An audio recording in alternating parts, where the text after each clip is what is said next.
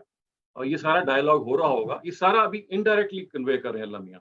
ایک دم سے آیت ایک پلٹا کھاتی ہے, اور دیکھیے اللہ میاں کیا کہتے ہیں, النار مسواکم, اب جہنم تمہارا ٹھکانا ہے. وہ تمہارا تو سر میں وہ لوگ وہ سامنے نہیں ہے, وہ لوگ تو غائب کے اسلوب میں گفتگو ہو رہی ہے نا.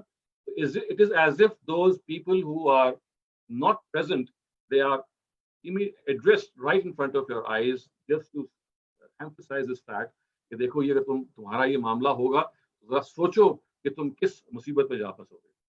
تو یہاں پہ قرآن مجید نے ایک انڈائریکٹ ایونٹ کو جو کہ انڈائریکٹلی ڈسکس کیا جا رہا تھا, ایک دم سے اس کو ڈائریکٹ کر کے آپ کو یہ کنوے کرنے کی کوشش کی, یا ان لوگوں کو کنوے کرنے کی کوشش کی کہ دیکھیے this is what going to happen to you if you don't realize کہ اب یہ دنیا ہے یہ چلتی بنے گی, وہاں پہ آگ کا تمہارا ٹھکانہ ہوگا, سوائے اس کے اللہ ہی کوئی اور حکم دے دے, اور تمہارا رب جو ہے وہ حکیم و علیم ہے. This is another example how an indirect to direct shift actually is meant for picturizing a certain event.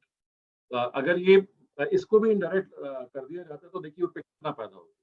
یعنی النار و مسواکم کے اندر جو ایک اسٹریس پیدا ہوا ہے, that is actually conveyed by that direct address. اگر اس کو انڈائریکٹ بھی اس کو بھی اس طرح سے بیان کر دیا جاتا کہ یہ لوگ ایسے ہیں, یہ لوگ ایسے ہیں, اور ان کے لیے جہنم کا ٹھکانہ ہوگی سوائے ایسے کہ اللہ چاہے, تو یہ وہ پکچر اس کی نہیں بنے گی. تو اللہ تعالیٰ نے پس منظر کی گفتگو کو ایک دم سے شفٹ کیا ہے, اور یہ بتانے کے لیے کہ دیکھو یہ ہوگا انجام, اس کو بالکل آپ کے سامنے کنوے کرنے کے لیے ایک ڈائریکٹ ایڈریس کے طور پہ دے دیا. تو تھوڑا سا اس کو گراسپ کرنے کی کوشش کیجیے, even if you're not being able to understand fully. ابھی آپ صرف ان مثالوں کو دیکھیے, maybe you can go over them again. لیکن میرا آپ کو صرف مقصد یہ بتانا ہے کہ انڈائریکٹ سے ڈائریکٹ ایڈریس کی یہ مثال ہوا ہے جس میں picturisation is one of the reason. اچھا, اسی طرح سے اس کی ایک اور آپ مثال لے لیجیے. یہ سورہ بنی اسرائیل کی مثال ہے کہ وَكُلُّ إِنسَانٍ أَلْزَمْنَاهُ طَائِرَهُ فِي عُنُقِهِ وَنُخْرِجُ لَهُ يَوْمَ الْقِيَامَةِ كِتَابًا يَلْقَاهُ مَنشُورًا اقرأ كِتَابَكَ كَفَىٰ بِنَفْسِكَ الْيَوْمَ عَلَيْكَ حَسِيبًا. اب یہ دیکھیے یہاں پہ پھر وہ انڈائریکٹ سے ڈائریکٹ ہے. یہ دیکھیے we have tied the fate of each person with his neck, and on the day of judgment we will bring forth a register which he'll find open right before him. Here it is. یہ ابھی دیکھیے ساری گفتگو indirect ہو رہی ہے, ایک دم سے direct ہوگی. اقرأ کتابک, پڑھو اب تم اپنا اکاؤنٹ, ریڈ یور ڈیڈز, کفیٰ بنفسک اليوم علیکم حفیظا. اب یہ today you are yourself, اب تم خود ہی کافی ہو اپنا حساب لینے کے لیے, اس لیے کہ وہ جو اکاؤنٹ جب آپ کے سامنے آ جائے گا that is going to present the whole picture. ہر دیکھیے پہلے انڈائریکٹ بات کی جا رہی تھی کہ ہر انسان کا جو معاملہ ہے اس کا جو رجسٹر ہے اس کے گلے میں ہے, اور وہ جب دن آئے گا اس سے یہ کہا جائے گا. اب یہ پکچرائزیشن کا فائدہ یہ ہوتا ہے کہ as if something which was to happen in future وہ آ گئی آپ کے سامنے. اس لیے تم قیامت میں ہونا ہے نا ابھی, یعنی ابھی تو انسانوں نے کی عدالت لگنی ہے, اس کے بعد یہ ہوگا سارا معاملہ. تو یہ دیکھیے ایک دم سے جب کہہ دیا گیا اقرا کتابہ کا, بھائی پڑھو اپنے اس اکاؤنٹ کا, اپنے رجسٹر کا, یہ کافی ہے, تم خود کافی ہو اپنا حساب لینے کے لیے. So you see what has happened is that a future event has been picturized as if it is happening now. تو یہ خود قرآن مجید کا ایک خاص انداز ہے کہ وہ جو کچھ وہ کہہ رہا ہوتا ہے اس کو پکچرائز جب کرتا ہے تو اس کے اندر وہ سٹریس پیدا ہو جاتا ہے کہ جیسے وہ ابھی ہو رہا ہے, ایک مستقبل کا ایونٹ ہے وہ ابھی ہو رہا ہے. تو یہ اگین یہ بینیفٹ کہاں سے پیدا ہوا, انڈائریکٹ سے ڈائریکٹ اسلوب. ایک گفتگو غائب میں ہو رہی تھی, ایک دم سے وہ حاضر میں آ گئی. ایک اور آپ دیکھیے, آپ کو یاد ہوگا کہ ہم نے ایک اور چیز کو دیکھا تھا کہ بعض دفعہ انڈائریکٹ جو ڈائریکٹ ایڈریس ہے اس کا مقصد یہ ہوتا ہے کہ خدا تعالیٰ اپنے غصے کا اظہار بھی کرنا چاہ رہے ہو. یہ وہی ہم کہہ رہے ہیں نا, باڈی لینگویج ہے, آپ کا جو فیشل ایکسپریشن ہے.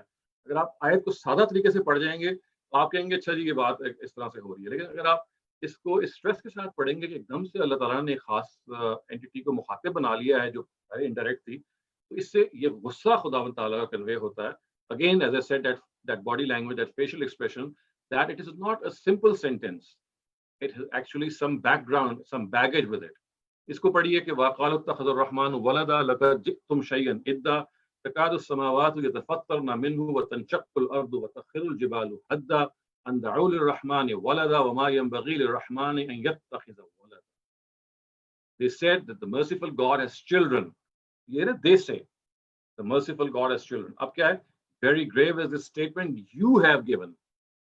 It may well be that because of this, the heavens tear apart, the earth is rent asunder, and the mountains collapse to fall down, that people have ascribed children to the merciful God. دیکھ رہے ہیں کتنا کتنا زیادہ فرق پڑ گیا. یہ پہلے یہ جو پہلی حصہ آپ دیکھ رہے ہیں نا, which is non underlined, the beginning of the verse, یہ انڈائریکٹ ہے کہ بھئی یہ لوگ کہتے ہیں, یہ کہتے ہیں کہ خود یہ جو مرسیفل خدا ہے اس کے ان کی اولاد ہے. اب یہ انڈائریکٹ ایک دم سے ان کو مخاطب بنا لیا گیا, حالانکہ وہ موجود نہیں ہے. Very grave is the statement you have given. You یعنی وہ لوگ جو غائب میں تھے اب ایسے جیسے آپ کے سامنے آ گئے ہیں. It may well be that because of this the heavens tear apart, the earth is rent asunder, and the mountains collapse to fall down, that people have ascribed children to the merciful God. اب یہ دیکھیے پورا غصہ جو اس کے اندر ہے, یہ آپ کو صحیح طرح سے اندازہ ہوگا کہ اصل میں یہ محض اسٹیٹمنٹ آف فیکٹ نہیں ہے. اس کے اندر خدا کی طرف سے وہ اینگر شامل ہوگا یہ بتانے کے لیے کہ شرک کتنی بڑی چیز ہے کہ آپ نے خدا مرسیفل گاڈ کے اولاد آپ نے اس کو اسکرائب کر دی ہے. خدا نے ایک دم سے اپنے غصے کا اظہار کیا کہ کتنی بری بات ہے, کتنی یہ ایک سیریس بات ہے کہ تم خدا کو یہ بات کر رہے ہو. یہ دیکھیے بات انڈائریکٹ تھی, ایک دم سے ڈائریکٹ ہو گئی. یہاں پہ خدا کا جو غصہ ہے, خدا کا جو ایکسپریشن آف اینگر ہے وہ اور زیادہ نمایاں ہو گیا. وہ جیسے کہتے ہیں نا ٹپکا پڑ رہا ہے. یہ ہے اس کی سچویشن. اچھا ایک اور ایگزامپل آپ دیکھیے. اب ہم یہاں پہ آ رہے ہیں کہ انڈائریکٹ سے جو ڈائریکٹ کی طرف ہے اس میں بعض دفعہ آنر اینڈ رسپیکٹ بھی مقصد ہوتا ہے. یعنی جیسے غصے کا اظہار ہوتا ہے ویسے جب آپ کسی کو براہ راست کو خاطب کر لیتے ہیں تو موقع کی مناسبت سے آپ اس کو عزت دینا چاہ رہے ہوتے ہیں, اس کو ہم تکریم کرنا چاہ رہے ہوتے ہیں. اب یہ دیکھیں یہ سورہ طور میں یہ الفاظ چل رہے ہیں, یہ سارے انڈائریکٹ ہیں. ان المتقین فی جنات و نعیم فاکہین بما آتاہم ربہم ووقاہم ربہم عذاب الجحیم.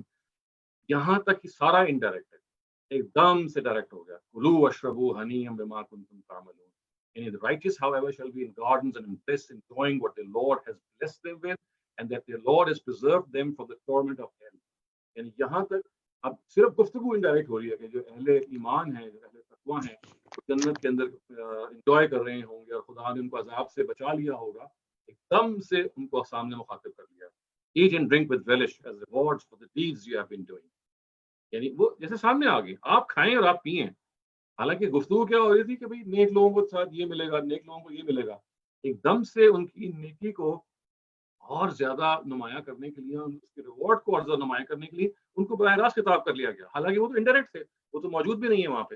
یہ کہا گیا کہ نہیں اب کھاؤ اور پیو, as if they are right in front of your eyes, as if they are right there, and you want to show that expression of honor and respect to them. آپ چاہتے ہیں ان کو احساس دلائیں کہ دیکھو یہ تمہارے خدا نے تمہارے لیے کام کیا ہے. وہ جو انڈائریکٹ گفتگو ہو رہی تھی ایک دم سے شفٹ ہو کے ڈائریکٹ ہو گئی. کلوا واشربوا, at with relish and drink with relish. حالانکہ قاعدہ تو یہ ہے نا کہ آپ انڈائریکٹ بات کر رہے ہیں تو آگے بھی بات انڈائریکٹ ہونی چاہیے تھی کہ آپ اہل تقویٰ جو ہیں وہ جنت میں ہوں گے اور نعمتوں میں ہوں گے, اور ان سے کہا جائے گا کہ آپ کھائیں اور پئیں. یہ نہیں کہا گیا ان سے کہا جائے گا تم کھاؤ آپ کھائیں, جیسے کہ وہ آپ کے اب سامنے آ گئے ہیں. تو یہ وہ نوانسز ہیں. یہ آپ جب قرآن مجید پڑھیں تو بس ایسے نہ گزر جائیں, ان کو نوٹ کیجئے کہ کس طرح سے اللہ تعالیٰ آپ کی بات کے اندر وہ ایک اسٹریس پیدا کرتے ہیں جو آپ ڈیپ ڈاؤن جب آپ اس کو اسٹڈی کرتے ہیں تو آپ کہتے ہیں کہ واہ سبحان اللہ, it's not just the meaning, it's something over and above God wants to convey through this shift in address. یہ خود قرآن کلام کا ایک حصہ ہے. اچھا اب یہ ہم یہ میں اس کو اسکپ کرتا ہوں because it is some thing very similar. اب ہم دوسری طرف آ جاتے ہیں. پہلے ہم دیکھ رہے تھے انڈائریکٹ سے ڈائریکٹ, اب ہم آ رہے ہیں ڈائریکٹ سے انڈائریکٹ. اچھا بعض دفعہ ڈائریکٹ سے انڈائریکٹ کا جو وجہ ہوتی ہے وہ ہے ایکسپریشن آف انورتھینس, کہ بندہ اس قابل نہیں ہے کہ اس کو براہ راست خطاب کیا جائے. یہ بالکل یہ سورہ نحل کی جو آیت ہے اس کی مثال ہے کہ اتی امر اللہ فلا تستعجلوه سبحانہ وتعالی عما یشرکون. یہ دیکھیے یہ the directive of God is being pronounced, so do not seek to hasten it. اب یہ آپ کو مخاطب کیا گیا, یعنی آپ کو ڈائریکٹلی کہا گیا نا کہ تم اس کو جلدی نہ کرو, خدا کا حکم آ گیا ہے, اس کے فیصلے کی جلدی نہ کرو, اس کو تقاضا نہ کرو کہ جلدی آ جائے. یہ آپ کو یہ ایسے کہ آپ کو مخاطب کر کے کہا جا رہا ہے. اس کے بعد منہ پھیر لیا گیا. He is exalted and pure from the things that they associate with him. یعنی قاعدہ تو یہ تھا نا کہ گفتگو اگر چل رہی ہے ڈائریکٹ تو ادھر بھی ڈائریکٹلی آپ کو کچھ کہنا چاہیے تھا, لیکن ایک دم سے خدا نے بیزاری سے, یعنی یہ بتانے کے لیے کہ بھئی لوگ اس قابل نہیں ہیں کہ ہم ان کو براہ راست مخاطب کریں, یہ کہا کہ یہ خداوند تعالیٰ اس سے بہت برتر ہیں جس چیز سے وہ اس کے ساتھ شریک ٹھہرا رہے ہیں. گویا ایک دم سے وہ جو ڈائریکٹ خطاب تھا ہے نا فلا تستعجلوہ, ان سے کہا یہ جا رہا ہے کہ بھئی اللہ بندہ کے بندو